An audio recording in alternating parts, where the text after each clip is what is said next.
voulais retourner aux études, faire une formation qui n'était pas trop longue, qui me permettait aussi de ne pas avoir trop d'études, parce que quand je reviens à la maison, je dois m'occuper de mes enfants. J'ai choisi de faire un DEP pour la rapidité de retourner sur le marché du travail après, parce que moi, c'est une réorientation de carrière. Bien, quand tu finis le secondaire, tu n'as pas de métier. Il faut que soit tu t'enlignes vers le cégep ou un DEP. Un DEP, je me suis dit, c'est quelque chose, c'est complet. Je vais apprendre tout ce que j'ai à savoir pour pouvoir m'orienter vers autre chose. Moi, mon nom, c'est David Paris. Puis, le programme que j'ai choisi, c'est un DEP qui est en ferblanterie. Ça, c'est la métallurgie. Je m'appelle Pierre-Olivier Miron. J'ai choisi le DEP en ferblanterie-tôlerie. Je m'appelle Lise Saint-Onge. J'ai choisi la formation en ferblanterie-tôlerie.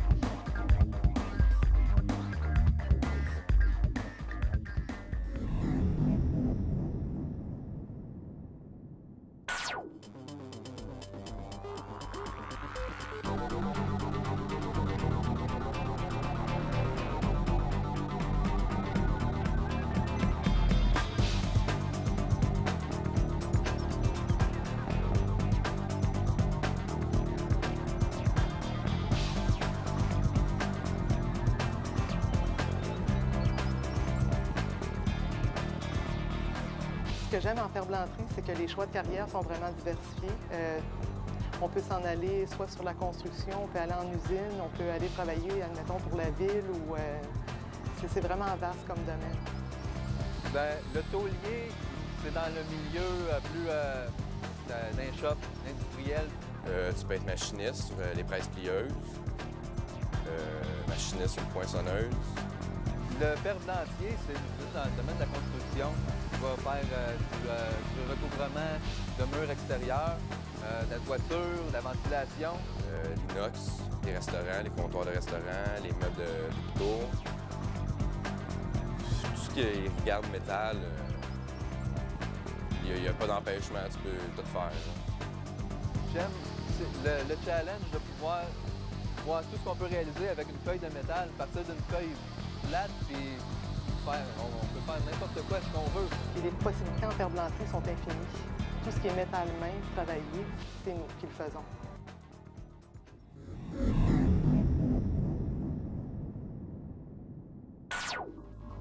Pour être un ferblantière, on a besoin de connaissances mathématiques de base.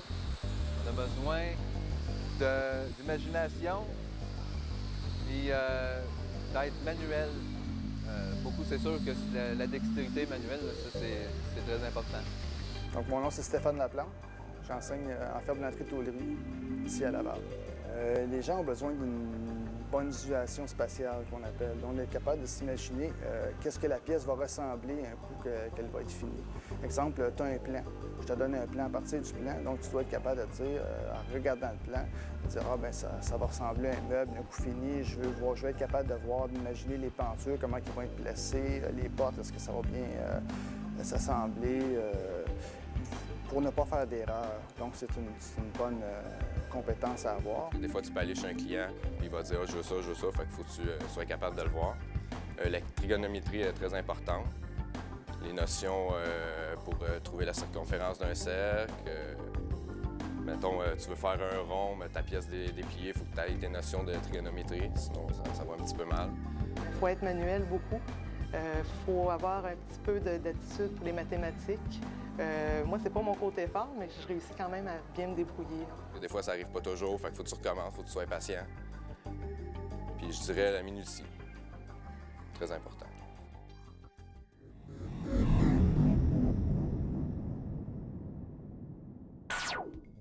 Donc, c'est un DEP en ferblanterie-tôlerie. C'est un cours de 1800 heures. Donc, ça contient 32 modules, c'est modulaire. On enseigne le soudage, les 3 procédés de soudage. On enseigne du polissage, du pliage, du poinçonnage, du taillage au banc. Donc, tout ce qui touche la ferblanterie-tôlerie. On touche vraiment à plusieurs choses. On fait de la soudure, on apprend beaucoup à manipuler les outils. On fait des choses que j'aurais jamais imaginé faire, là. Des objets, je suis toujours très fière de mes résultats parce que je ne m'attendais pas à être capable de faire ça. qu'il y a de la théorie puis il y a de la pratique aussi. Ce qu'on voit souvent en classe, on le retrouve en atelier par la suite. Là, on peut avoir de la classe et de l'atelier. Mettons un avant-midi de la classe, puis en après-midi, on va en atelier. L'aboutissement de nos apprentissages, on le voit tout de suite. On fait un petit peu de mathématiques, puis on va le mettre en pratique. Puis on peut se pratiquer tant qu'on a besoin, là. On n'est pas restreint là, sur le nombre de pièces qu'on peut faire ou quoi que ce soit. Mon nom est Roland Robert, j'enseigne en ferblanterie et tôlerie. À la fin de leur DEP, nos étudiants ont le choix d'aller travailler soit en atelier ou encore sur les chantiers de construction. Sur les chantiers, le métier de ferblantier tôlier est régi par la CCQ. Quand on enseigne théorique dans une classe par rapport à la ferblanterie, des fois, il arrive des moments que les élèves ne comprennent pas. Donc, on retourne en atelier pour ensuite leur expliquer clairement avec des pièces. C'est plus visuel, donc ils vont toucher vraiment pour comprendre mieux ce qui se passe. Des fois, avec un tableau, on ne peut pas toujours expliquer clairement les choses. Bien, ici, à l'école, les professeurs voient tout de suite notre potentiel, puis ils sont capables de nous pousser. S'ils voient qu'on a un bon potentiel, ils sont capables de nous pousser au-delà de nos limites. Ils veulent nous voir devenir des bons ferblantiers.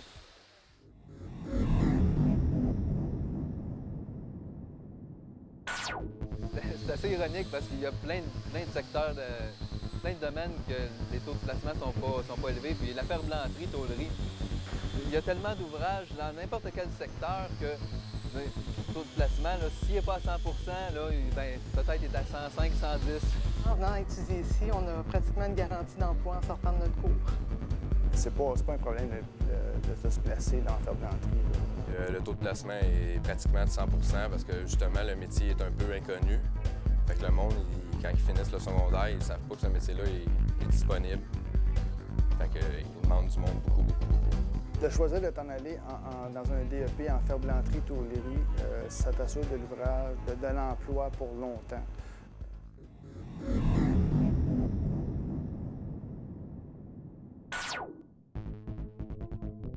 Le Centre de formation en métallurgie Laval offre une formation professionnelle de qualité répondant aux exigences du marché du travail.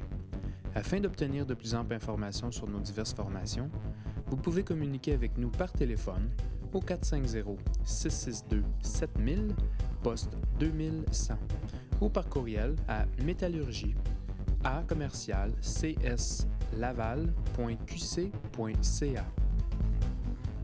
Vous pouvez également venir nous rencontrer en personne et par la même occasion visiter nos installations techniques ultra spécialisées. Le Centre de formation en métallurgie Laval est situé au 155 boulevard Sainte-Rose-Est, juste à côté de la polyvalente Horizon Jeunesse et de l'aréna Mike Bossy. Venez vite nous rencontrer, un emploi vous attend.